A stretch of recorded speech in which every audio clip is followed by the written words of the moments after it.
আদিতে ছিল মহাশক্তি, অদ্বিতীয়, সীমাহীন। সেই শক্তি কখনো কোমল, কখনো কঠিন, কখনো রক্ষাকারী, কখনো ধ্বংসকারিণী।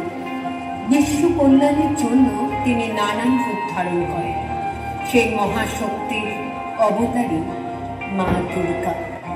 তার 5 প্রধান রূপ উমা, গৌরী, পার্বতী, দুর্গা ও কালী। বিশ্বের ভারসাম্য রক্ষায় একের পর এক প্রকাশিত হয়েছে।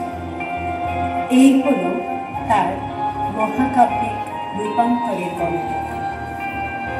হিমালয়ের গর্ভে জন্ম নিলেন উমা। তুষারময় পর্বতের কোলে নিরিবিলি আশ্রমে তার লালন। তিনি কোমল, শান্ত, নির্মল। তার হাসিতে ফুটে ওঠে বসন্তের আলো। তিনি ফুলের প্রতি মমতা, পাখির প্রতি স্নেহ, পশু পাখির সঙ্গে একাত্ম। তিনি মানুষের দুঃখে কালে নিরীহ প্রাণীদের পাশে দাঁড়ান। ঋষিরা বলেন উমা হলেন সহমর্মিতার প্রথম আলো, জগতের প্রতি নিঃস্বার্থ ভালোবাসার প্রতীক। তার হৃদয়ে ছড়িয়ে পড়ে সকল প্রাণী। তিনি প্রার্থনা করেন সবাই সুখী হোক, কেউ দুঃখ না পায়।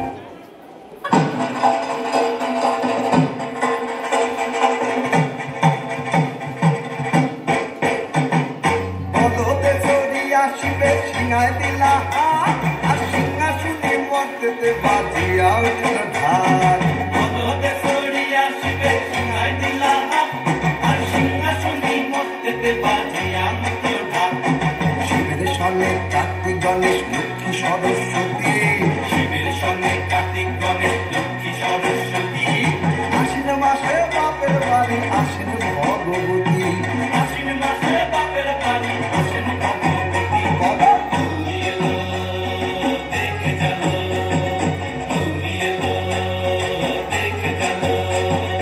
গৌরী ধীরে ধীরে বড় হতে লাগল। জন্ম থেকে তার মন ছিল মহাদেবীর প্রতি নিবেদিত।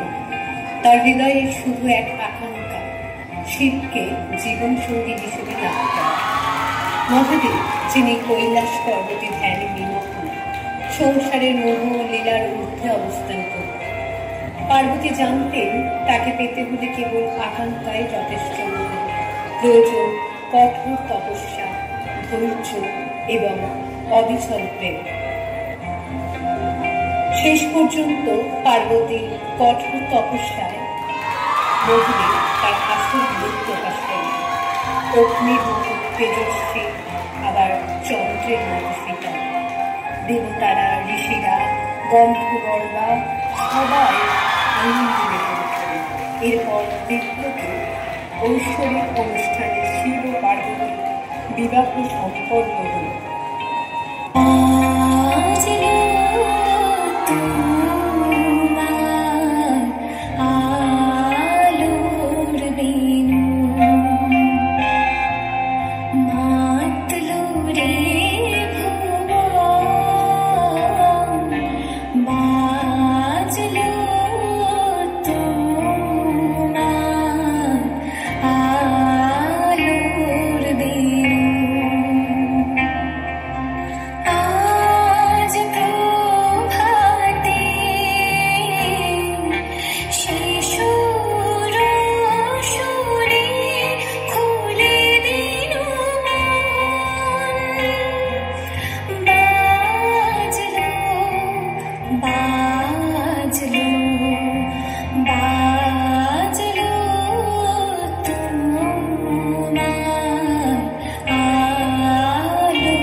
বর্তমান সমাজের মতো কিছু ভদ্রতার মুখোশ পরে থাকা বড় বড় নির্লজ্জ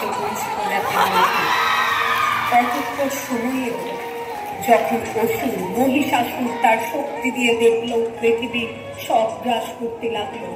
দেবতারা বিপদে পড়লেন। তখন সকল দেবতার শক্তি একত্রিত হয়ে এক মহাশক্তির জন্ম দিল। সেই শক্তি হলেন দুর্গা, অপরাজেয় যোদ্ধা। তার 10 হাতে বিভিন্ন অস্ত্র। তিনি মহিষাসুরকে পরাস্ত করলেন। তার মুখে কঠোরতা, চোখে আগুন, অথচ হৃদয়ে করুণা। তিনি যুদ্ধ জয় করলেন, কিন্তু উদ্দেশ্য ছিল সবার কল্যাণ।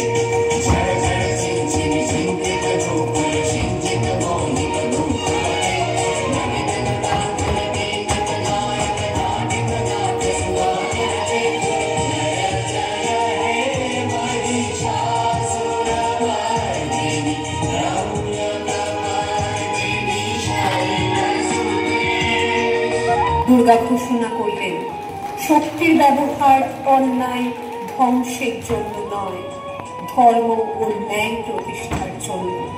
যে দুর্বলকে রক্ষা করবে না, সে শক্তিধর নয়।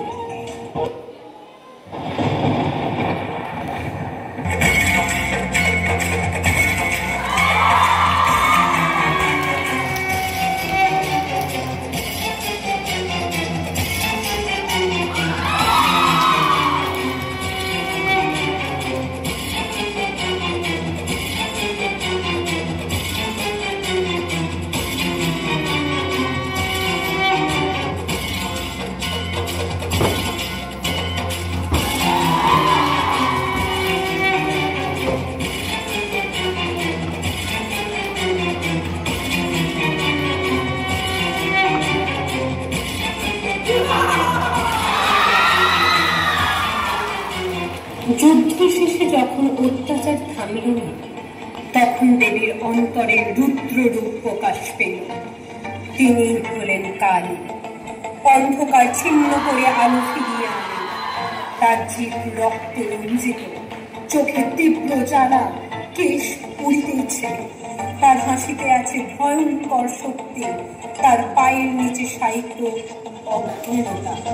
তিনি অত্যাচারীদের বিনাশ করেন। তার রূপ দেখে অসুরেরা পালায়, দুর্বলরা আশ্রয় পায়।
বলে, অন্যায়কে প্রশ্রয় দিলে জগৎ নষ্ট হবে।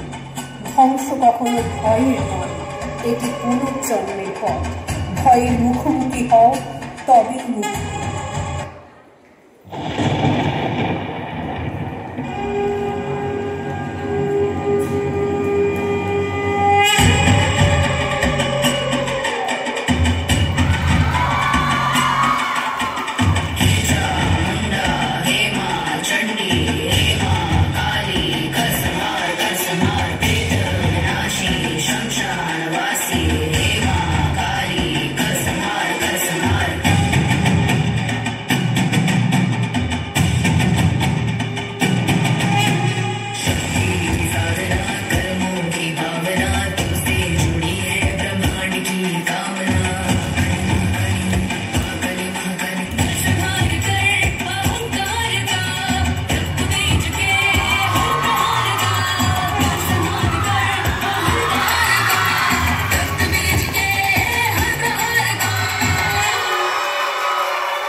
আমাদের মনে করিয়ে দেয় প্রতিটি মানুষের মধ্যেই দেবী লুকিয়ে আছে।